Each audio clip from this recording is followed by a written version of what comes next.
Espacio publicitario. 105.9 LRM 708. 105.9 LRM 708.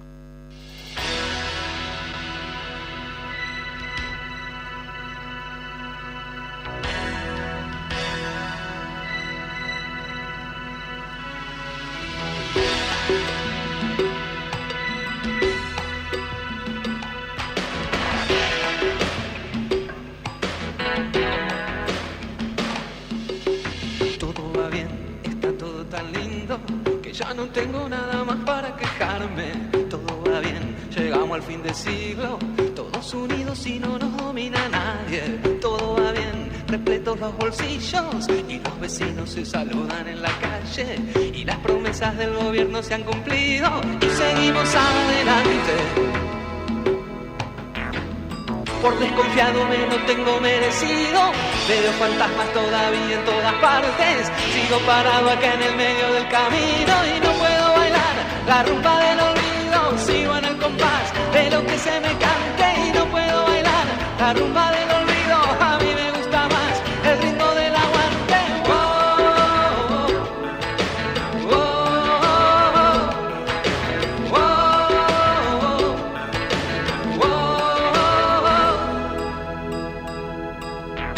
Todo va bien, acá siempre es domingo, fíjese usted que no trabaja casi nadie, todo va bien, será tan divertido que cada vez veo más chicos en la calle, todo va bien, los viejos asesinos se arrepintieron ya por todos los canales y el diputado que afano está detenido y seguimos adelante. Me está cansando siempre más de lo mismo, paren la ronda, yo quiero bajarme, un paso más y nos caemos al abismo y no puedo bailar la rumba del olvido, sigo en el compás de lo que se me cante y no puedo bailar la rumba del olvido, a mí me gusta más el ritmo del aguante.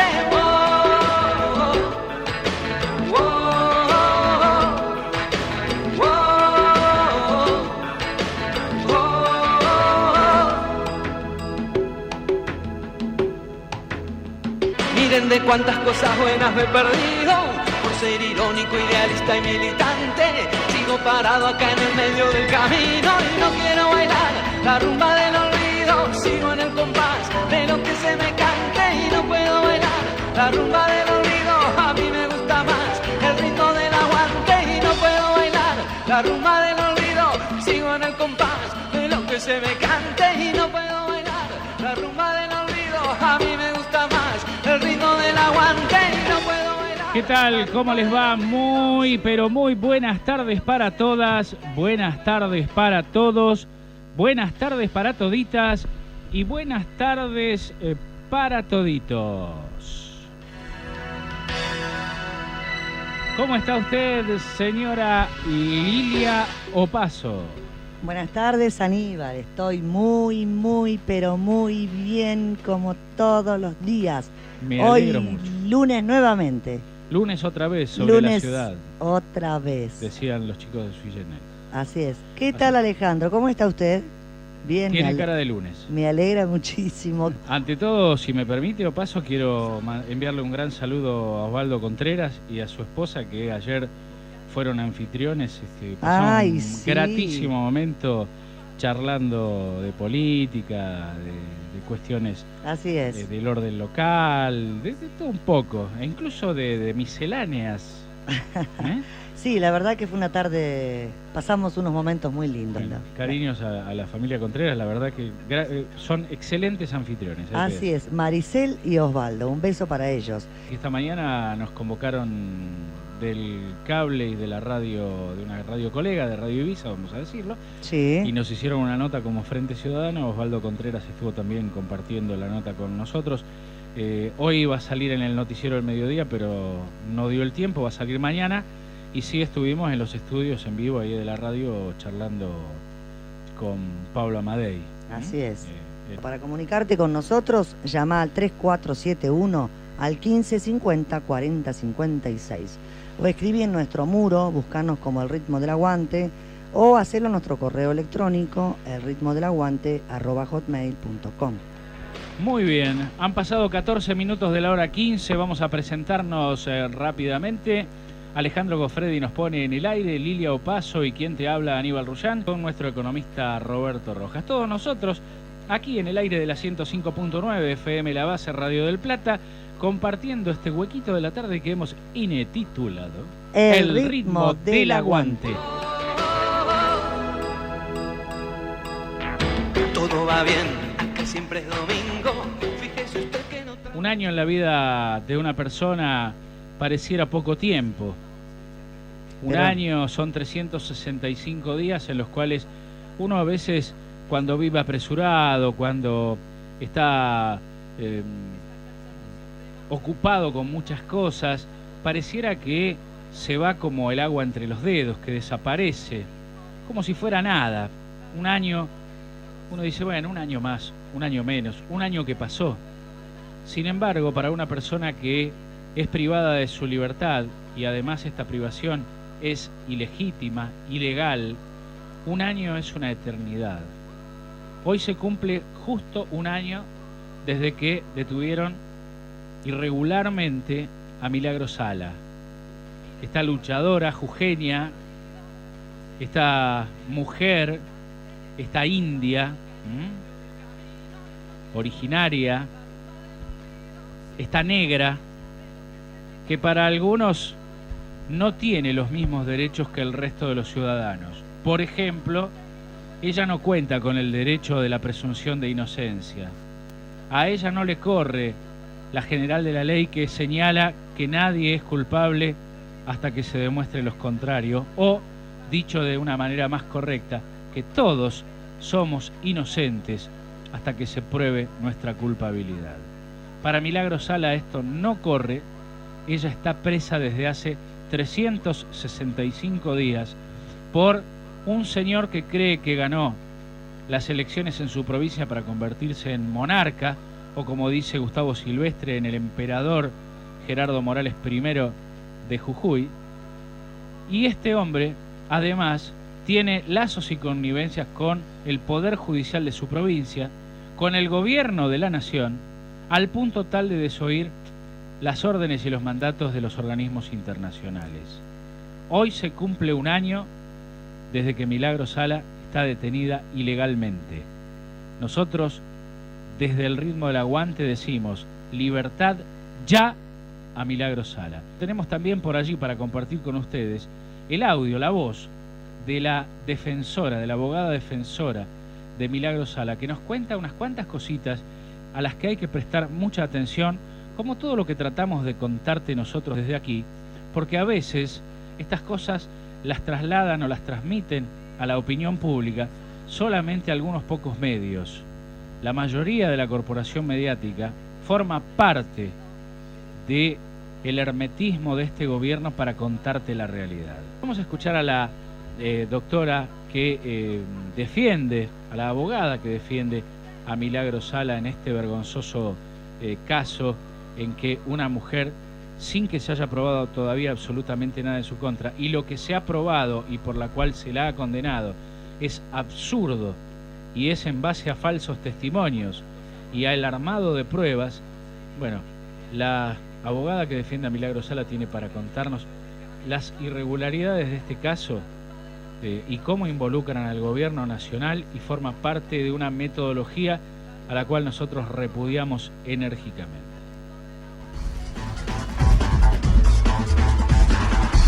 En realidad la detención siempre fue arbitraria y legal, claro. Desde el minuto 1, por una importante cantidad de arbitrariedades que cometió el Poder Judicial como brazo ejecutor del contador Morales. Lo cierto es que desde el mes de octubre la diferencia es que el Grupo de Trabajo de Detenciones Arbitrarias de Naciones Unidas emitió una resolución por lo cual declaró arbitraria, es decir, no es que no lo era antes, sino que hubo una declaración explícita y requirió al Estado argentino que ordene la inmediata libertad, lo que a esta altura ya sabemos el Estado argentino se encuentra incumpliendo, del mismo modo que la Comisión Interamericana de Derechos Humanos y el Secretario General de la OEA también hicieron eco a ese pedido de Naciones Unidas. Desde aquel 16 de enero del año pasado a esta fecha, hubo varias causas penales que iniciaron centralmente desde la Fiscalía de Estado de Jujuy, y con también una nueva circunstancia que es un juicio oral, que es el que se llevó adelante los últimos días de diciembre, la causa conocida como por los huevos, en cual hay una condena, pero en esa causa en particular, digo porque a veces hay un poco de confusión, Milagro no estaba detenida, no por orden, digamos, de ese tribunal, ni tampoco la condena, que todavía no está firme, y en esa causa tampoco la condena es a prisión efectiva, a pesar de que aún no se encuentre firme, ¿no? Lo que ayer salió en la investigación de Berbisky tiene un nivel de gravedad inusitado, digamos, para el que no leyó la nota. Se trata de un intercambio de mails entre el apoderado de Gerardo Morales, que es Federico Wagner, dirigiéndoselo a la presidenta del Superior Tribunal de Jujuy, que es Falcone, al fiscal de Estado de Jujuy y también a Leandro Despuy, que es el representante de Derechos Humanos de Cancillería. ¿Qué es lo que están coordinando desde el mes de diciembre, como dice ese intercambio de mails? Estaban coordinando una reunión para el mes de febrero a los fines de preparar a las supuestas víctimas de Milagro para cuando venga la Comisión Interamericana en el mes de mayo. Esto es un escándalo. Esto implica la cabal demostración de la complicidad que existe y la coordinación que existe entre Gerardo Morales y el Superior Tribunal y la Justicia de Jujuy.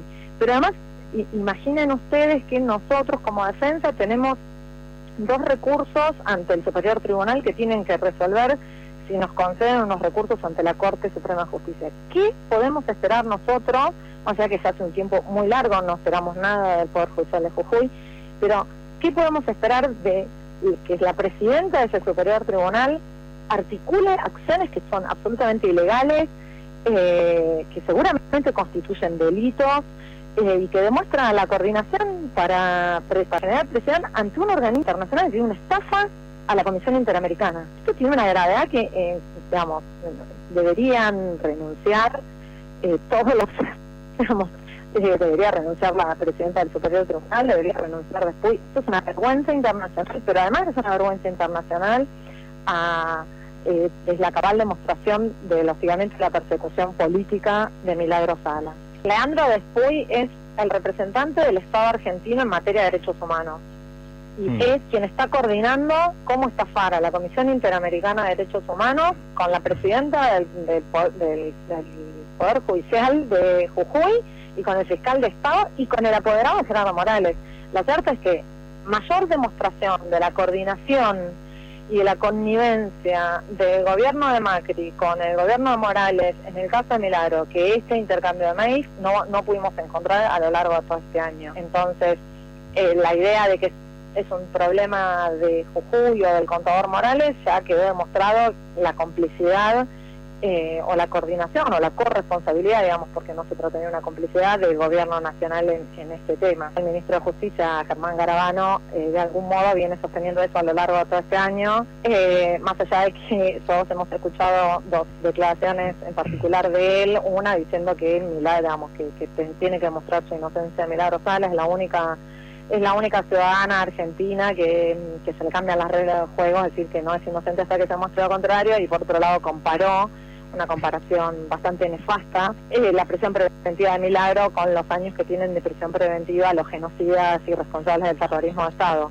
Eso habla bastante, digamos, además del hostigamiento a Milagro Sala, del posicionamiento político del gobierno nacional. Te diría que el caso de Milagro es digamos, se conjugan como una persecución, no solamente porque ella es una dirigente del campo popular, sino también, y yo es algo que destaco normalmente, porque estoy convencida que es así, que hay una persecución específica además porque ella es mujer, y porque es indígena, y porque además es negra, en el mejor de los sentidos, y lo cierto es que a nivel internacional ha tenido un eco impresionante. Hay más de 8 comités internacionales en distintos lugares del mundo, desde Canadá, España, Italia, Alemania, que vienen levantando, digamos, la bandera, digamos, de la defensa irrestricta de los derechos humanos en Argentina, y en particular no tengo duda que se trata de un caso paradigmático de persecución.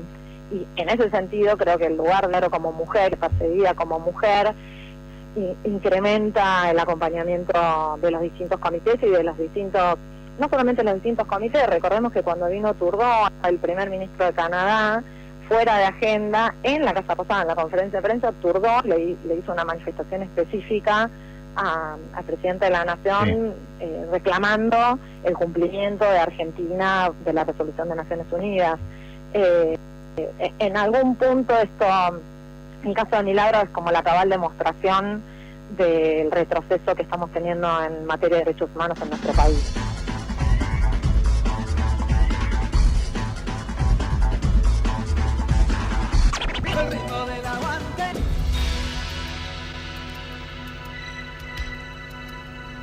El retroceso en materia de derechos humanos que está sufriendo nuestro país no solamente se refleja en lo que le pasa a Milagro Sala. Escuchábamos a Elizabeth Gómez Alcorta, la joven abogada que defiende a Milagro Sala, y que Gerardo Morales dijo que era una piba como de Barrio Norte, una piba de Barrio Norte a la que le gustaban los discursos de Fidel, ¿no? De Fidel Castro. Como descalificándola. Una niña rica, snob y zurdita, más o menos eso es lo que quiso decir para descalificarla. Pero lo cierto es que hasta ahora ha demostrado tener las agallas suficientes como para enfrentar a un poder como el de Morales en la provincia de Jujuy y al poder judicial de esa provincia, que indudablemente, y queda claro con toda la información que suministra Elizabeth Gómez Alcorta, está en connivencia no solamente el poder judicial con el poder político provincial, sino también a nivel nacional y con la Cancillería, más allá de los cruces que han tenido Morales y Malcorra, porque claro, Malcorra como canciller se da cuenta que hay algo que no está funcionando aquí y que los está perjudicando a nivel internacional, y ella es la responsable de las relaciones internacionales como canciller, e indudablemente algún reparo ha puesto, pero no el suficiente, y más allá del reparo, la connivencia permanece intacta. Así es. Bueno, como decíamos, se cumple un año de la privación de la libertad de Milagro Sala, y por razones políticas, referentes de organismos de derechos humanos de diversos espacios políticos, culturales, sindicales y académicos que integran el Comité de Libertad de Milagro Sala, brindarán una conferencia hoy, esto fue hoy a las 11 de la mañana, en la sede porteña de la Túpac Amaru, en San José y México. Entre otros estarán Tati Almeida, Raúl Zaffaroni, Hugo Yasky, Cintia García y Teresa Parodi. También hoy se realizarían movilizaciones en todo el país para reclamar la liberación de Milagro Sala. En Cava, a las 13:30 horas, se realizaría un encuentro en el Puente Pueyrredón.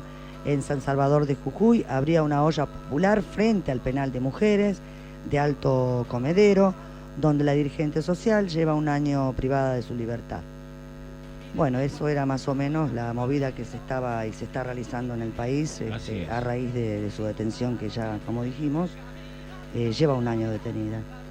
Se está cortando el Puente Pueyrredón, el acceso a la ciudad de Buenos Aires en forma absoluta, el acceso de provincia a capital. Parece que hubo negociaciones, querían que dejaran algunos carriles libres, los manifestantes se opusieron, llegaron a un acuerdo de que iban a cortar totalmente el puente durante un lapso determinado de tiempo y luego se iban a retirar. Al menos eso es lo que habían negociado, y por eso no sufrieron hasta ahora ningún tipo de represión. Por otra parte, la olla popular ya se está armando frente al lugar de detención de Milagro Sala, pero no es lo único, porque hay organizaciones internacionales que en distintos puntos del planeta, en Estados Unidos, en Francia, en Italia, en varios países del mundo, en Alemania, se están generando manifestaciones en reclamo por la liberación inmediata de Milagro Sala y porque se termine de una vez con esta persecución política a una líder que vamos a ver si podemos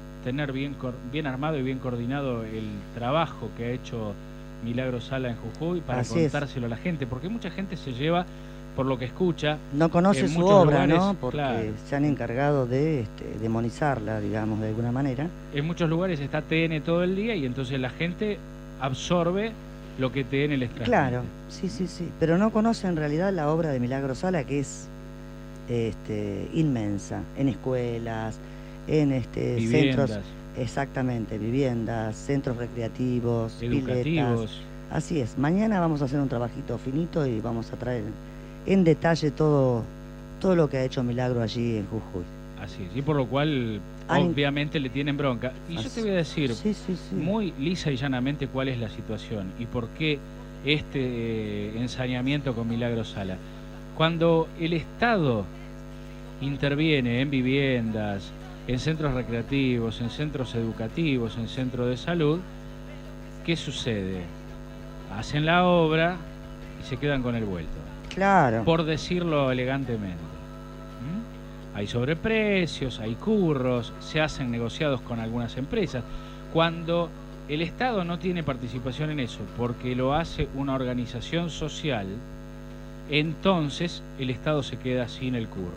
Lo que están tratando de endilgarle a Milagro Sala es lo que no pudieron hacer ellos, los que no pudieron currar con la obra pública en la provincia de Jujuy. Sí, yo me refiero a las obras, porque muchas veces tienen el dinero para hacerlo y no lo hacen. Entonces, como una negra aborigen iba a ir a realizar semejante cantidad de obras por los más tan dignas, porque las viviendas son dignas, los centros educativos son dignos, los centros recreativos, las piletas, y están destruyendo. Esto también es algo que te ocultan. Están destruyendo como en la época de... como en el 55. El 55, cuando rompían y deshacían y demolían los edificios y rompían los elementos que pertenecían a la Fundación Eva Perón por el odio que tenían contra ella y el trabajo social que había hecho. Claro, hay una gran diferencia que uno tiene que entender, porque esto nos puede abrir un poquitito más la cabeza. Una cosa es la limosna. Una cosa es que vos tengas y le das de lo que te sobra al que no tiene. Y otra cosa es la solidaridad, otra cosa es el concepto de que la patria es el otro. Y cuando uno no entiende el concepto de solidaridad, la solidaridad es horizontal. La beneficencia es vertical, es de arriba hacia abajo. Vos estás arriba y el ayudado está abajo tuyo. Es alguien que no merece, no tiene y no llega a lo que vos tenés y vos querés que siga en esa condición. Mientras tanto sos muy generoso y de lo que te sobra le das y demostrás qué bueno que sos ante la sociedad. Por otro lado, la solidaridad funciona de manera horizontal. Es ayudar uno al otro, es estar hombro con el que necesita, y eso es el concepto de la patria, es el otro. Hablábamos con Osvaldo hoy en la nota que nos hicieron en el cable y decía algo que me pareció excelente. Dijo, la grieta que han inventado, por supuesto que existe, pero no es entre el 49 y el 51. Es entre el 80 y el 20. El 20 que quieren ser los dueños de todo, aún a costa de la miseria, del hambre y de la muerte de los que menos tienen. Y por otro lado, el 80% del pueblo que tenemos todos los mismos intereses. Queremos vivir mejor, queremos tener una vida digna, queremos tener un buen salario, queremos poder irnos de vacaciones, queremos poder cambiar el auto, queremos poder vivir dignamente, tener nuestro techo y no estar en la zozobra de no saber si llegás a fin de mes o si el día de mañana te corren de tu alquiler porque no tenés para pagarlo o lo que fuere. Todo eso que hace a la dignidad de la vida lo queremos el 80% de los argentinos, a los cuales nos empujan a mayor pobreza, a mayor necesidad, a postergación de nuestros sueños y de nuestras esperanzas. Y entonces la grieta no existe en ese 80%. A lo mejor existe una confusión, a lo mejor fueron engañados, a lo mejor les dijeron algo que no es y lo creyeron, pero no existe una grieta. Si vos crees, querido, que estás ahí del otro lado y estás en la misma condición que nosotros, que estás peleando para que tu sueldo llegue a fin de mes, que estás caminando y caminando para conseguir los mejores precios para que la plata te alcance, que tuviste que postergar tus vacaciones este año porque los números no te dan, que tuviste que desistir de la idea de comprarte un autito o de cambiar el que tenés porque los números no te cierran, estamos en la misma. No hay brecha entre vos y yo. A lo mejor pensamos distinto o expresamos las cosas de una manera diferente, pero no existe tal brecha. Esa es una mentira más de quienes gobiernan este país. Y ojo, otra cosa que recojo de Osvaldo. Tendría que venir él a decir estas cosas, lo tendríamos que invitar al programa. Más seguido. Pero sí, aquí tenemos un gobierno con dos cabezas, una visible y una que trata de mantenerse en las sombras. Quien gobierna la Argentina hoy se llama Héctor Mañeto y su títere se llama Mauricio Macri. Entonces, ¿gobierna Macri? Y uno duda de que un tipo con tan poca capacidad pueda tener la posibilidad de llevar adelante la responsabilidad de un país. ¿Gobierna Mañeto? Y mirá, Mañeto en algún momento dijo que él nunca aspiraba a ser presidente porque para él era un cargo menor. Ellos eran los que decidían quién gobernaba, claro. Y ellos fueron los que, por ejemplo, le dijeron a Alfonsín que se tenía que ir porque ya no les era útil y que ya habían resuelto las cosas con Menem. Y fueron los mismos que atacaron a Alfonsín en su momento, que incluso empujaron o desbarrancaron del todo a De la Rúa. Siempre Mañeto ha participado de la política desde las sombras y ha pretendido y ha logrado, a través de la manipulación mediática, manejar los destinos de este país a su antojo. Por eso, el cambio de gobierno que él tanto ansiaba, que se lo plantearon como la revolución de la alegría, como terminar con la tiranía y el despotismo y la soberbia de la yegua, en realidad era una campaña para lograr que llegara al poder alguien que le quitara de encima la posibilidad de pagar ante la justicia por la causa papel prensa y que le quitara de encima la ley de medios que les condicionaba el negocio que ellos han mantenido por siempre en la Argentina. Clarín, que ahora está despidiendo gente, a la gente de Industria Gráfica del Plata, que están reclamando, que se han instalado dentro de la empresa, que están rodeados por la policía y que los tienen como presos y que los quieren echar aunque el trabajo les sobra. Tienen trabajo de sobra, pero los quieren despedir en un vaciamiento que está haciendo Clarín, vaya a saber con qué intenciones. Vamos a ir a un audio que tenemos cortito, donde Santiago Cunio, periodista que no es de los que uno simpatiza y sigue habitualmente, pero, a ver, cuando nosotros decimos algunas cosas a veces parece que sonaran demasiado fuertes, ¿no? Así es, bastante. Demasiado bocas sucias, que nos vamos un poquitito, nos pasamos de la raya. Nos pasamos de tono, Santiago Cunio lee un tuit o un mensaje de Facebook, no sé, creo que es un tuit del actual ministro de Finanzas de la Nación. Así es. De Duhovne. Y le responde a Duhovne, y le responde en términos que nosotros tal vez ni nos atreveríamos.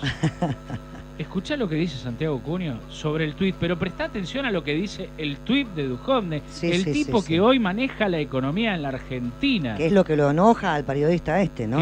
Claro, lo que genera la indignación que compartimos 100%. Tenemos que decir, Santiago Cunio, estamos con vos en esta, 100%. Sí. Presten atención a lo que escribió el actual ministro de Finanzas y la respuesta que le ofrece el periodista Santiago Cunio.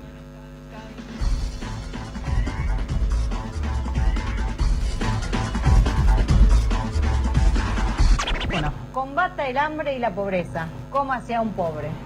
No es un chiste. No es un chiste. No es un chiste, es un tuit del hijo de puta del ministro de Economía, de Mauricio Macri. Duhovne, te voy a pegar un bife donde te cruce. Te lo dejo grabado, No es amenaza, es promesa. Donde te cruzo te pego un bife. Porque me tenés las pelotas llenas, irrespetuoso hijo de puta. Esta es la contestación del ministro de Economía a los miles de personas, a los millones de personas que tienen hambre en la Argentina. Hijo de remil puta. Bueno, combata el hambre y la pobreza, coma sea un pobre. ¿Y esto lo permite un presidente, pedazo de forro, Mauricio Macri? ¿Vos permitís esto de un ministro de Economía? Y después pedís respeto a la investidura, respeto al presidente, respeto de las pelotas. Este es tu ministro de Economía. Un hijo de remil puta. Dan asco. Esto amerita que deje el cargo de inmediato. Bueno, combata el hambre y la pobreza, coma sea un pobre. ¿Esta es la contestación del Gabinete Nacional y del presidente a la pobreza? Pobreza cero prometías, la concha de tu madre. Bueno, este hijo de puta es ministro de Economía de la Nación Argentina. Y esto es lo que opina de los pobres. Y esta es la opinión del gobierno de los pobres, porque si nombran a este señor ministro de Economía con este tuit, es la opinión de Mauricio Macri. ¿No van a hacer nada? Luis Barrio Nuevo, ¿nada vas a hacer? Moyano, ¿nada vas a hacer? ¿No hay nada para hacer con esta frase? Perdieron la capacidad de dignidad y de vergüenza, ya se les perdió. Este es tu ministro de Economía. Mirá bien lo que dijo, grabátelo y difundilo, porque es la opinión de este gobierno sobre tus necesidades.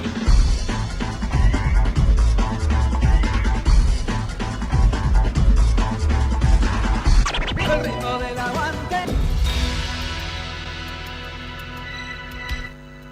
Bueno, más que elocuente Santiago Cunio, ¿no? Digo, a Tremendo. nosotros se nos suelta la chaveta de vez en A cuando. él se le saltó la cadena. Parece que no somos los únicos, ¿eh? Así es. Bueno, No estamos solos. bueno, pero es tremendo, ¿no? Que un ministro de Economía diga, combata la pobreza, cómase un pobre. Sí, sí, ni siquiera como broma. Ni siquiera como siquiera broma. como un chiste. Es de muy mal gusto y máxime viniendo de un funcionario de primera línea del gobierno y del encargado de la economía en la Argentina, que es el responsable Sí. de aquí en más, porque él acaba de asumir, pero de aquí en más es el responsable De de combatir justamente la pobreza, Ujú. de la necesidad, de la indigencia. Bueno, yo creo que refleja en definitiva, como dice Santiago Cunio, el pensamiento de este gobierno. Cuando Mauricio Macri dijo pobreza cero, creo yo que se le cruzaba por la mente la eliminación de los pobres en la Argentina. Sí, sí, sí, sí. No la eliminación de la pobreza, la eliminación de los pobres. Claro. Por eso va a haber pobreza cero. Y aquí te lo dice Duhovne, ¿no?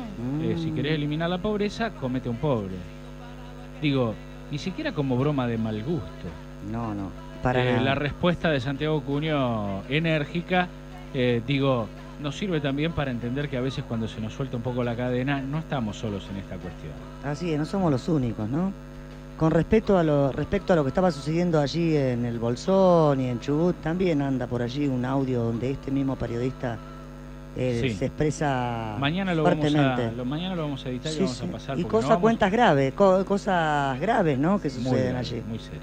Así que No bueno. vamos a abandonar el tema de nuestros hermanos mapuches, no vamos a abandonar los temas que hacen a la entrega de la soberanía de nuestro país.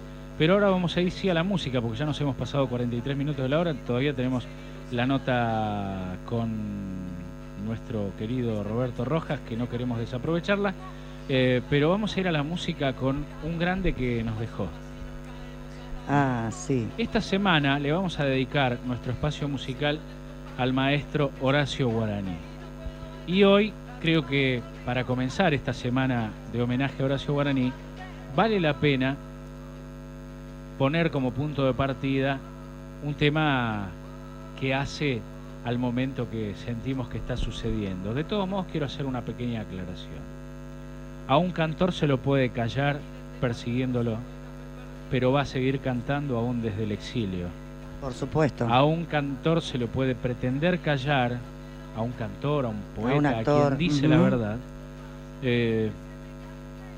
quitándole la vida, quitándole la libertad, pero aún desde el lugar en que se encuentre va a seguir cantando. A Horacio Guaraní se le terminó su tiempo en este mundo, ya no está entre nosotros, pero ni aún así se va a callar el cantor. Va a seguir cantando por siempre, porque su música va a seguir resonando en las mentes y en los corazones de aquellos que encontramos en el canto de Horacio Guaraní una reivindicación de las luchas populares.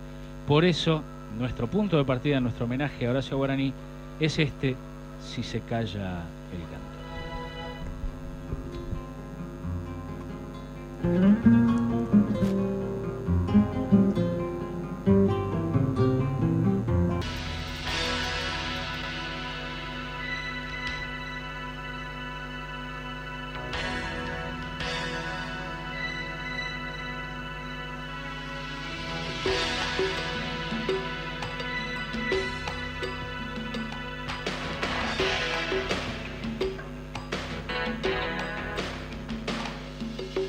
Todo va bien, está todo tan lindo que ya no tengo nada más para quejarme. Todo va bien, llegamos al fin de siglo. Para comunicarte con nosotros, llama al 3471 al 1550 4056 o publicá en nuestro muro, buscarnos como El Ritmo del Aguante, o hacelo a nuestro correo electrónico elritmodelaguante@hotmail.com. Veo fantasmas todavía en todas partes. Sigo parado acá en el medio del camino y no puedo bailar la rumba del olvido. Sigo en el compás de lo que se me cante y no puedo bailar la rumba del olvido. 53 minutos han pasado de la hora 15. ¿Cómo se nos va el programa, Opaso? Sí, volando, ¿Cómo se nos va? Vamos a tener que pedir prórroga. Pero que no se vayan las líneas de Macri volando. Esas líneas aéreas, no, por favor. Más seguro por tierra. ¿O no? ¿Usted cree? Sí. Por supuesto. ¿Quiere saludar a nuestro amigo que no lo tuvimos el viernes? Buenas tardes, Roberto. ¿Cómo estás? Un gusto tenerte en línea. Te extrañamos el día viernes. Sí, buenas tardes, Lili. Buenas tardes, Aníbal, a todos los radioescuchas. Sí, yo también los extrañé, pero estaba en una situación... Sí. De trabajo que era imposible salir al aire. Por supuesto. Y además porque no tenía alguna información que quería, que la que quería traer hoy, verdaderamente perfecto. Para poder charlar un poco sobre algunos números ya más contundentes, ¿no? De claro. Cuál es la política económica que está haciendo el actual gobierno. Sí. Me imagino que debes tener todas buenas noticias, porque ahora que asumió Duhovne, un tipo brillante, con ideas claras, respetuoso del pueblo, preocupado por la necesidad y el hambre, digo, porque recién escuchamos un audio donde él está preocupadísimo con eliminar la pobreza y incluso ofrece algún consejo, dice, para terminar con la pobreza, cómase un pobre. Un tipo fenomenal, realmente con este nivel, el mejor gabinete. Discúlpame que te involucre en esto, Roberto, porque sé que sos un hombre que habla con sumo respeto y con gran altura, y además sos un académico, pero nosotros decimos aquí en más de una oportunidad que en realidad sí es el mejor equipo de los últimos 50 años, en el caso, por supuesto, de que quisieras tener un equipo de hijos de puta, ¿no? Corre por mi cuenta. Lamentablemente vemos que quedamos lejos de la idea del equipo de 50 años y realmente creo que el nombramiento de Duhovne es porque los grandes nombres que iban a venir parece que no están viniendo, ¿no? Desde el punto de vista, además, siempre del gobierno. Realmente vemos cómo se abandonó la senda del crecimiento y del desarrollo económico. Me parece que hoy en día no hace falta ni discutir, cada uno en su pueblo, en su barrio, puede ver claramente qué está pasando con los locales. Hay muy pocos focos de producción de riqueza que están dados por la desfinanciación del Estado, en el caso de la baja de las retenciones, tanto al sector agroexportador, que finalmente derraman las cerealeras. Sabemos que este año se duplicó la fuga de capitales, solamente en el mes de diciembre se fueron más de $3.000 millones al exterior. Es una ecuación insostenible. Realmente no hay criterio de consolidación de una senda de crecimiento y mucho menos el desarrollo económico durante este gobierno, y me parece que Nicolás Duhovne es la frutilla del postre pensando en este esquema. Realmente pensar que vamos a volver a un esquema como el de Martínez de Oz para aplacar los problemas internos estructurales que podemos tener en nuestra senda de crecimiento, lo vamos a hacer abriendo indiscriminadamente las importaciones para controlar el nivel de precio local, claramente habla de que no solo no se aprendió nada en la academia, sino que ni siquiera se leyó un poco de historia económica nacional, ni hablemos de la internacional, porque abundan los ejemplos de qué es lo que pasa con economías intermedias como la nuestra, como fue en su momento en la década del 60 y del 80 la brasilera o la mexicana, que también cayeron finalmente en hiperinflaciones con estas políticas que propone el nuevo ministro. Realmente que diga una frase o escriba una frase como la que acaba de relatar, habla a la clara de la superficialidad con la que se toma el asunto de la pobreza, de la generación de la riqueza, de la industrialización del país y la de generar una Argentina como la que por lo menos los argentinos de bien soñamos, que es una Argentina del primer mundo, donde no solamente un 5% de la población o un 10%, el más rico, de acrecentar sus ingresos en un 6% como fue este último año, y muy alejada de también la Argentina de este último año, donde el porcentaje del percentil de menor ingreso se vio perjudicado en un 14% en términos reales. Realmente vemos que esa no es una senda que nos va a llevar a una sociedad desarrollada, una sociedad madura, una sociedad donde el conocimiento sea el vehículo de crecimiento.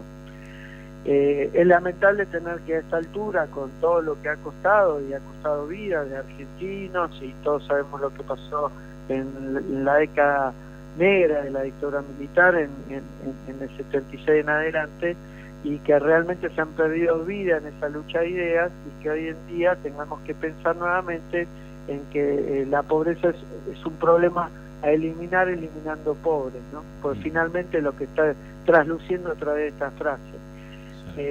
Realmente la inclusión es la forma de eliminar la pobreza y no la eliminación del pobre. Roberto, por otra parte, el Fondo Monetario, que aplica sus recetas, primero te presiona para que lleves adelante determinadas cuestiones, pero después, por ejemplo, en un informe señalan que hay menor expectativa de crecimiento o de recuperación económica, con lo cual hacer los deberes tampoco es garantía de que el Fondo Monetario venga y te aplauda, ¿no? Ya lo vimos con el megacanje y el blindaje, cómo terminó pagándole el Fondo Monetario al gobierno de la Rúa y por eso se precipitó. Pareciera que vamos por el mismo derrotero. Mira, realmente es lo que está pasando y es un esquema del cual hablamos ya todo el año pasado. Una economía en recesión, con alta inflación, o sea, una economía en esta inflación como la nuestra, lo que necesitaba era medidas contracíclicas, es aumentar el gasto, no bajar el impuesto a los sectores más ricos, no quitar bienes personales o el impuesto a los autos de lujo o el 5% de retención a los exportadores de soja, sino justamente hacer el gasto en lo que menos tienen para justamente dinamizar la rueda, lubricar la rueda del crecimiento económico a través del consumo de lo que menos tienen, que generalmente es un consumo local, acercarnos a la subsistencia. Realmente, así como también proteger los sectores más desfavorecidos o menos competitivos por su tamaño o por su expertise o por su incidencia de capital, como son las micropymes y las pymes. Realmente el informe que ahora sacó el CEPA de cómo se aplicaron los retros, que son la recuperación productiva, que es el programa donde se pagaba parte del sueldo y las cargas patronales para que se mantengan los puestos de trabajo, en el esquema de la destrucción de empleo que ha tenido el gobierno en el último año, vemos cómo además los retros también han caído, o sea que no usan las herramientas anticíclicas como sí lo recomienda el Banco Mundial, como sí lo recomienda el Fondo Monetario Internacional, y justamente su prestamista de última instancia también para generar un caudal de fondos cuando un país está en un ciclo negativo, y vemos que ni siquiera esa lógica ha seguido el ex ministro Pratgay, y vemos que también hasta ahora Duhovne no da señales al respecto. Entonces, si un programa que fue tan exitoso, sobre todo en la crisis del 2008, 2009, 2010, donde llegó a su máximo de expansión,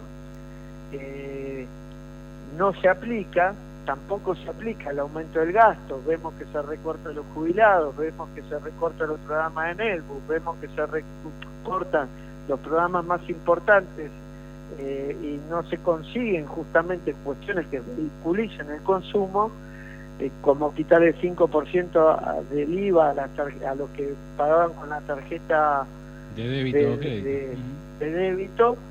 Vemos que realmente lo que están haciendo es una economía para profundizar el ciclo negativo.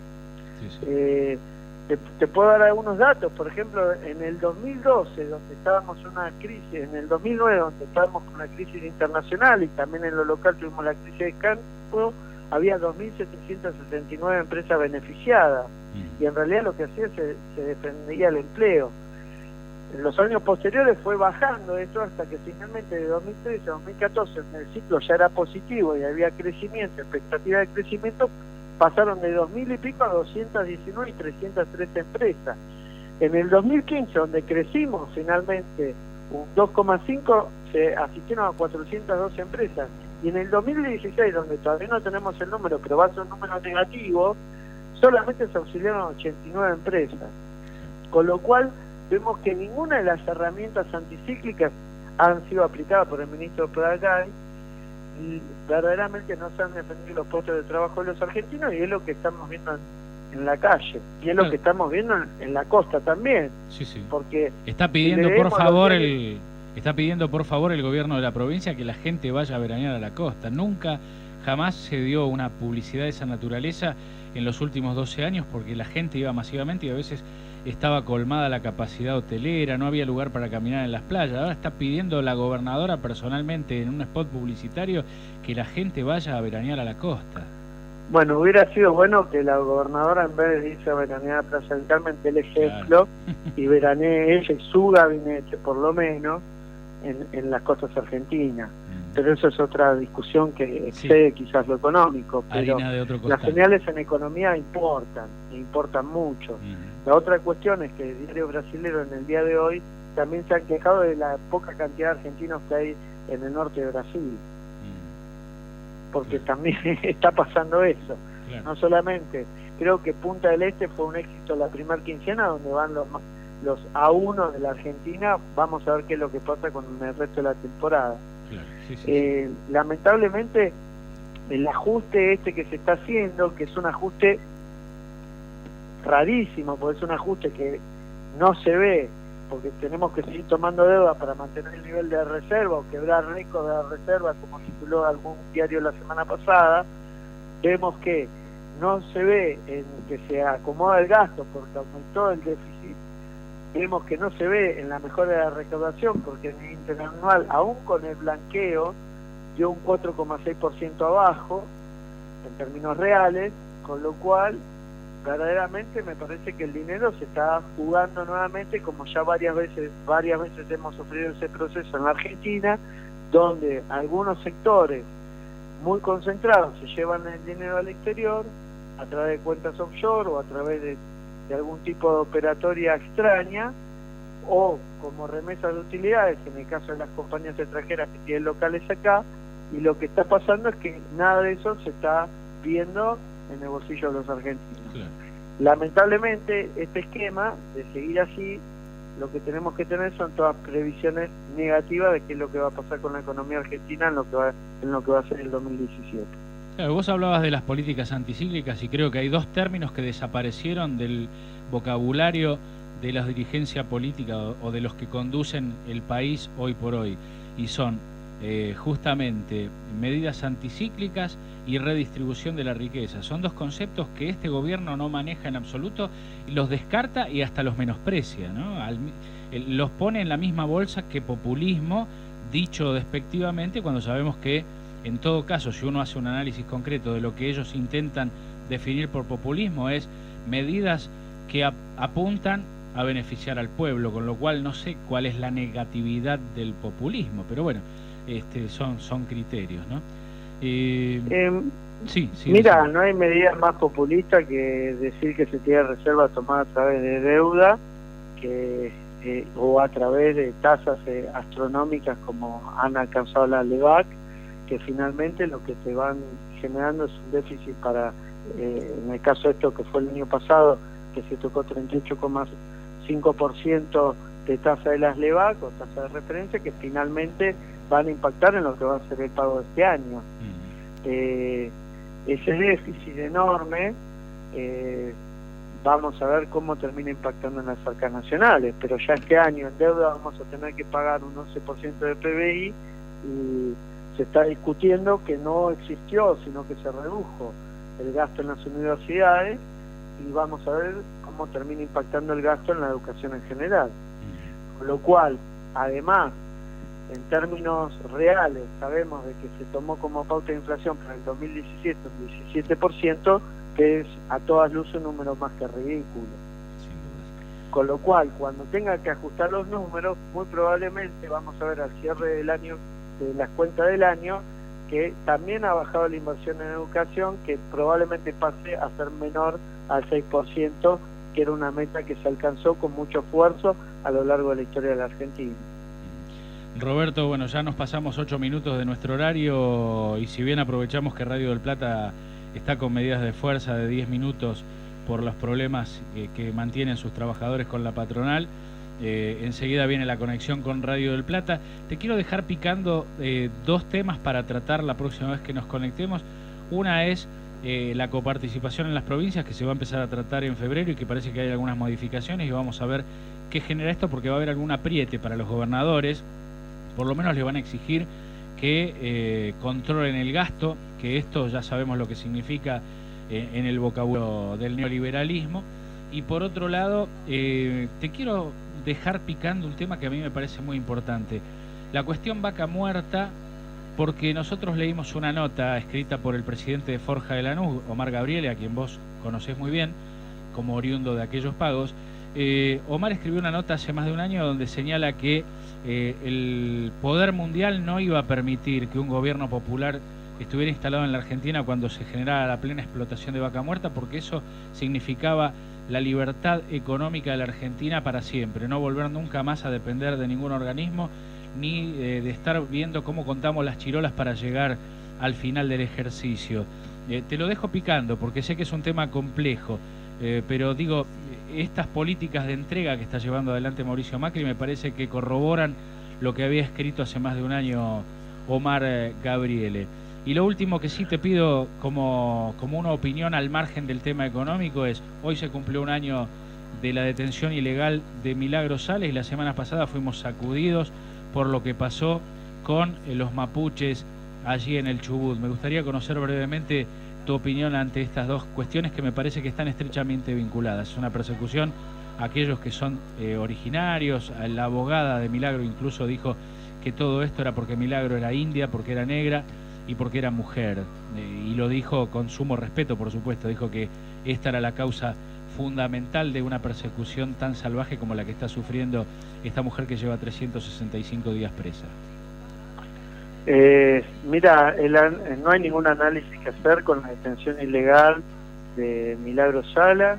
Ya sabemos el pedido que ha seguido en todos los organismos internacionales de derechos humanos, Naciones Unidas, la OEA. Sabemos que es completamente ilegal el proceso que se está siguiendo contra Milagro. Y aún así lo que te quiero decir con los mapuches, que no es algo que a mí en lo particular, que me interesa el tema, me llama la atención. Hoy en día 18 funcionarios de alto rango son de la familia Brown, y la familia Brown Menéndez, la misma familia, hizo la matanza de Patagonia Rebelde y que exterminó a los indios de la Patagonia, sobre todo de Tierra del Fuego. Con lo cual me parece que están siguiendo alguna línea ideológica ancestral, lamentablemente. Es la vuelta de Roca. Exactamente, la conquista del desierto. Con lo cual es algo que todos los argentinos bien debemos oponernos, porque nuestra constitución, nuestros padres fundadores, San Martín, Moreno, Belgrano, eran de una actitud inclusiva para todas las personas que quisieran vivir en el suelo argentino. Y esa es una discusión que debemos dar a cara descubierta a los argentinos, porque yo creo que 2 generaciones más atrás no hay argentinos prácticamente que seamos criollos puramente. Siempre hay un entrecruce con europeos, con asiáticos, con latinoamericanos de distintos lugares, y me parece que nosotros tenemos que empoderarnos nuevamente en lo que fue la creación de nuestro país, que para mí es una evolución en la etapa de la humanidad segregacionista, porque hay muchas maneras de segregar, no solamente por el color de piel, sino también por la posibilidad de acceso al consumo. Me parece que hay un tema de la versión Vergarabá que dice: los pueblos originarios están, hay que mirar las villas, que es ahí donde viven. Me parece que la tragedia de los Quilmes, para nombrar una, que fueron desarraigados de Tucumán y traídos al conurbano bonaerense, es un lugar para estudiar qué es lo que ha pasado y cómo se ha creado la pobreza en la Argentina, justamente en la visión segregacionista del mitrismo, del sarmantinismo y también del sarmientismo, y también de la visión de Roca. Lamentablemente estamos asistiendo todavía a esa lucha de inclusión contra exclusión. Así es. Y verdaderamente a que se cumple un año de esta detención ilegal es algo que los argentinos de bien no debemos tolerar. Así es, va en la misma lógica de civilización o barbarie. Roberto, te agradezco mucho, como siempre, el contacto. nos mantenemos al habla y por supuesto veremos si este viernes retomamos la sana costumbre de cerrar la semana contigo, si no estás complicado. No, esta semana estoy despejado, así que nos estamos hablando el viernes. Un abrazo y saludos a todos. Un gran abrazo. Un abrazo, Roberto. Hasta el viernes entonces. Gracias. Roberto Rojas, economista, profesor de la Universidad Nacional de Buenos Aires, querido amigo, y siempre es tan grato escuchar su palabra, sus explicaciones. Téngalo presente. Nosotros lo que intentamos desde aquí es que pensemos juntos, porque lo que intentan del otro lado es que no pienses, y entonces cuando vos dejás de pensar, otro piensa por vos y las consecuencias son nefastas. ¿Nos vamos, Opaso? ¿Tiene algo por allí en el tinterín? No, nos vamos. Alejandro Gofredi nos puso en el aire, Lilia Opaso, quien te habla, y allí la voz de Roberto Rojas desde la ciudad de Buenos Aires conversando con nosotros, juntitos aquí en este rinconcito de la tarde que hemos dado en llamar El ritmo del aguante. Gracias por acompañarnos. Ya llega Marcelo Slotovías, da la vuelta de Sloto. Quédate con nosotros. Mañana te informás tempranito con Caballero, en Caballero de Día. Bueno, besos para todas y todos. Nos reencontramos mañana aquí en una nueva edición del Ritmo del Aguante.